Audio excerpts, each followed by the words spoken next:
tua saya di hadapan saya. Dia paksa saya untuk mencari pasangan. Karena di rumah itu kan saya anak laki satu-satunya, Pak. Dan ada sebuah ketakutan mungkin gitu loh di mereka. Nanti takutnya tidak ada keturunan. Iya, penerus waris. Iya. Nah, jadinya cerita tadinya saya, Pak. Seru. Karena melalui, dan itu kekuatan hidup. Iya. Kalau tidak melalui kan tidak tahu. Iya. Aduh. Maka saya kalau dari bilang jahatnya cuma itu saja jahatnya. Saya suka mencuri, tetapi tidak mau mencuri di luar areal pekarangan saya. Yang saya curi itu adalah miliknya orang tua saya. Iya. Nakal. Nggak mungkin mereka nakalnya anak-anak menghukum kita kan gitu. Cengkehnya dulu satu kampil itu pagi saya ambil satu kampil. Waktu zamannya Gus Dur tahun 1999 itu, kan 100.000 pertama itu. Pagi saya sudah jual satu kampil. Waktu itu saya paginya udah bawa uang 3 juta. Pakai main tas sorinya pakai tajam. Kalah besoknya lagi. Manennya bagaimana itu ngambilnya? Atau yang sudah dipanen ya dia? Udah kering lah. Oh. Yang sudah kering saya tahu tempat naruhnya bapak saya. Oh gitu, yang sudah dipanen ceritanya. Kuncinya itu saya ambil satu. Saya pikir manenin di pohon kayak orang di pedayangan. Naik aja udah nggak bisa. Sampai sekarang nggak bisa naik gitu. Yang udah kering, Pak. Yang udah kering gitu. Luar biasa. Luar biasa jahatnya mah ya. Isengnya maut. Gitu. Ya biar ada nanti saya ceritakan kepada anak lah bahwa dulu saya bapak nakal dan bisa berubah ya. Masa kamu enggak kan gitu kan? Iya. Untuk motivasi. Untuk tidak meniru tapi meneladani hikmahnya. Iya. Karena bapak saya pikirnya gini katanya. Baru-baru ini saya tahu prinsip bapak saya waktu itu. Bapak tahu kamu tuh kalaupun kamu sejahat-jahatnya, nanti suatu ketika kamu akan berhenti. Bapak percaya dengan hal itu. Seperti anak kecil. Kalau ada anak kecil menangis, biarkan menangis. Kalau sudah pada saatnya dia berhenti menangis, dia akan berhenti dengan sendirinya. Ya? Gak mungkin kita akan menyuruh mereka berhenti menangis. Ya? Bapak saya percaya dengan hal itu. Prinsipnya kuat. Ternyata benar. Waktu muda itu, waktu gak sekolah itu pernah dimusuhin banyak ya. Sebanjar musuhin? Iya. Waduh. Dia punya berteman 3 orang dan ketiga-tiganya ini dimusuhin banyak. Saking nakalnya di jalan. Anak-anak buandel gitu. Oh, anak paling buandel. Orang kalau ada punya rumah pinggir jalan gini, Bang, ntar kalau ada rambu-rambu pakai sen itu, saya itu udah lempar-lemparin jam 1, jam 2, kan mereka nggak nyaman tidur kan, laporin kepala dusun, sampai di Sangkopan Banjar pernah dibahas kita bertiga, Bang, waktu itu saking paniknya. Tapi kalau pikir-pikir udah pada tua kita ceritain itu kita ketawa-ketawa aja. Kok pernah jadi biang kerok? Itu mah. Karena menumbuhkan rasa percaya diri itu susah. Wah, bukan susah lagi. Seperti menelusuri tapak-tapak jejak yang samar. Sama dengan mindernya saya. Pada saat saya kan jalannya seperti ini. Kalau berjalan di depan orang banyak, untuk membiasakan diri hal seperti itu kita agak kesusahan dulu gitu. Tetapi dengan terbiasa udah cuek saja. Saya pikir orang yang nggak punya kaki juga bisa. Nggak ada yang gantiin juga. Maka saya cuek aja. Oh, udah mau pulang? Oh, enggak, Mas, aku masih di luar saya. Oh, iya. Bah. Gimana? Sehat? Langsung turunin, Bah. Pulang nggak? Langsung boleh. Langsung pada langsung. Ya beli ntar aja. Kamu bantu sebentar. Oh. Gitu mah. Artinya kemarin itu nyari tempat untuk curhat itu susah, Mbak. Artinya nggak tahu, tadi saya berpikir pada saat ngobrol sama, kok saya bisa sevulgar ini, padahal kan belum pernah ngobrol sama Mbak kan. Iya. Ya, jarang.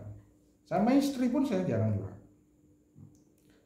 Orang saya juga bicara sama istri, orang istri juga nggak bakal ngerti dengan apa yang saya bicarakan. Iya, teman hidup. Kalau bisa sukacitanya saja. Oh iya. Luka-luka kita biarlah kita yang menikmati. Itu Karena ya.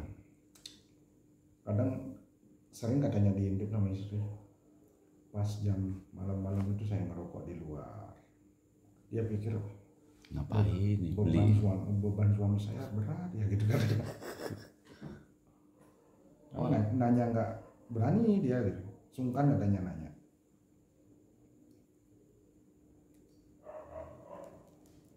Ewuh lah. Nah, pakai ewuhnya itu ada di situ. Apalagi adik kelas kan. Jadi unggah-ungguhnya menghargai banget. Beda 10 tahun saya sama istri. Iya.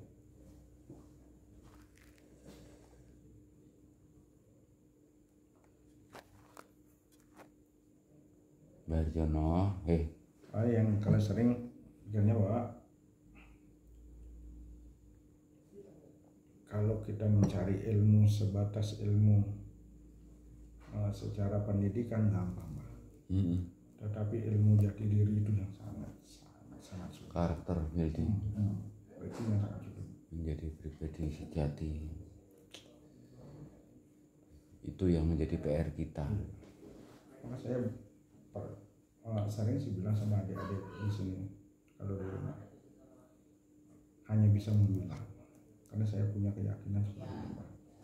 Sepintar-pintarnya kamu menimba ilmu di bangku pendidikan, tanpa diimbangi spiritual, maka ilmu itu tidak akan pernah berguna.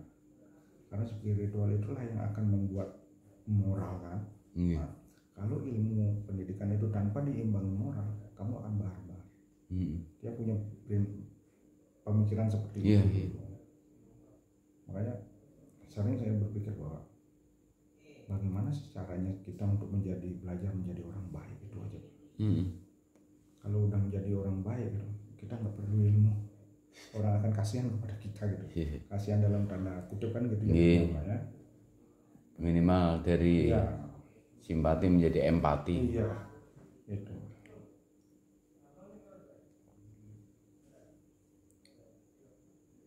Sering. Dulu pernah saya kebingungan mencari orang. Mestinya saya cocok ngobrolnya itu dengan siapa gitu. Dengan ini bukan gitu. Nggak nyambung. Berusaha menyambungkan diri jadinya Pak, gitu loh Pak.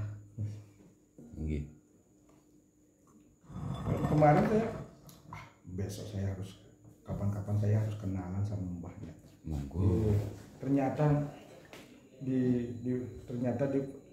Ternyata difasilitasi oleh Hari Murti. Difasilitasi oleh karo saya. Beliau sebetulnya pernah ketemu saya di Jakarta. Cuman pasti lupa. Kalau saya emang nggak lupa. Pak Hari Murti ini pasti Cilangkap juga. Saya juga sering kan ke Mabes dulu. Masa-masa SBY juga sering juga kan ke istana. Jadi sebetulnya sudah pernah ini pakai ini Mbak? Dalam? Nggih, panjenengan.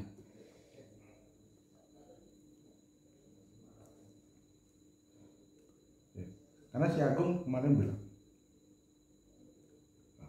mbahnya budayawan, apa dia bilang budayawan apa enggak? Besok-besok harus kenal sama mbahnya dong gitu. So, kalau memang yang itu udah percayanya kalau kita punya ikhtiar pasti ada jalan. Ya kita jadikan rumah kreatif kan. Jadi kita bisa sharing, berbagi, bagi yang mau. Iya. Kalau yang tidak mau ya tidak bisa.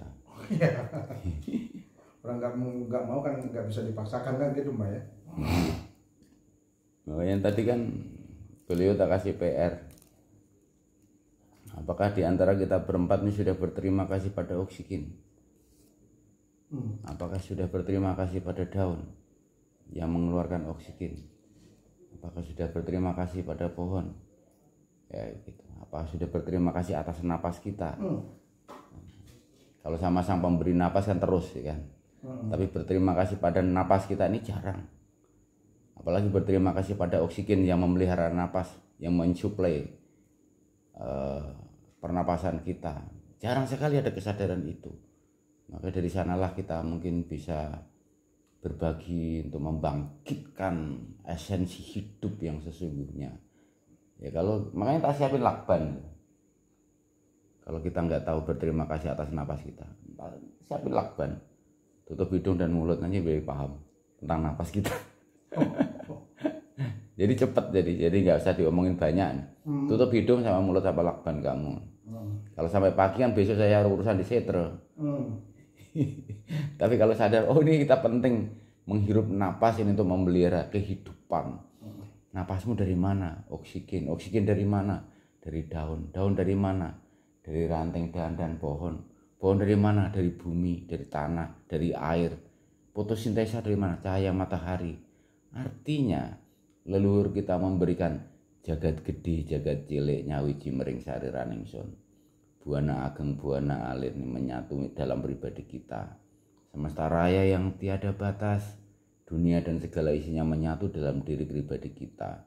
Kesadaran itu dulu sebetulnya kan, untuk membangkitkan sehingga jenengan kembali bangkit dari tidak percaya diri, dari mengurung diri menjadi memiliki kekuatan yang sifatnya niskala kan jatuhnya, sifatnya spirit power, spirit directing. Ini loh nak, bukan karena tubuhmu luka kamu tidak bisa berjalan, ya kan? Tetapi kalau rohanimu yang tidak berjalan itu kamu yang selesai hidup, kan gitu akhirnya. Makanya jangan bangkit, itu kekuatan niskala kan, yang selalu makanya di Bali kita maturan, ngejot, bikin Banten, bikin Kejati, bukan propertinya, tapi esensi rasa syukur itu tadi. Dasarnya ini yang tetap harus dirawat tulusnya. Jadi ritual seremonial plus aneka perlengkapannya harus kita rawat agar terus mengingatkan kita. Bikin ogoh-ogoh rame-rame, ngarak ogoh-ogoh rame-rame, ngobong ogoh-ogoh rame-rame. Apa yang engkau buat rame-rame yang jelek itu mari dihancurkan, dimusnahkan keburukan dan kejelekan hidup.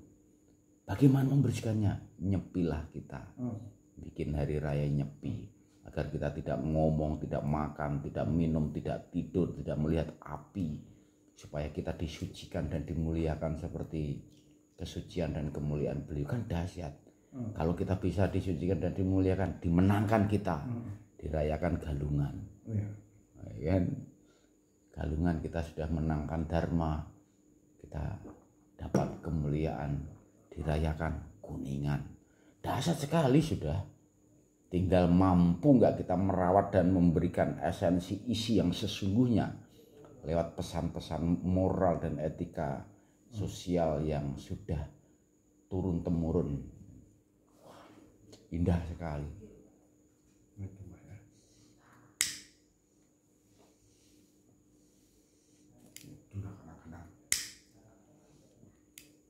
Kalau nggak diberitahu sama Mas, saya nggak tahu bahwa aku berangkat dari ogoh-ogoh itu, berangkat dari nyepi sampai kemenangan dharma, melawan dharma dibilang seperti itu. Makanya saya juga kemarin tidak menampik bahwa saya berani mengklaim diri saya sendiri adalah agama Hindu KTP. Karena saya itu tidak tahu persis terkait dengan kehinduan itu. Yang saya tahu hanya sebuah kegiatan sosial yang nantinya akan diberi sanksi sosial oleh orang-orang di sekitar. Cuman tahunya seperti itu, bahwa kalau galungan kita tidak ke Merajan atau ke Pura, kita akan dibicarakan oleh orang lain, tetangga kita. Esensinya itu. Kan hanya takut dibicarakan, bukan takut kepada Tuhan. Esensinya. Nah, terus istri yang jawab kenapa saya bilang Hindu KTP. Kebetulan saya lahir di orang Hindu. Dan orang tua tuh dan orang sekitar lingkungan saya tidak pernah mengajarkan esensi seperti itu. Maka saya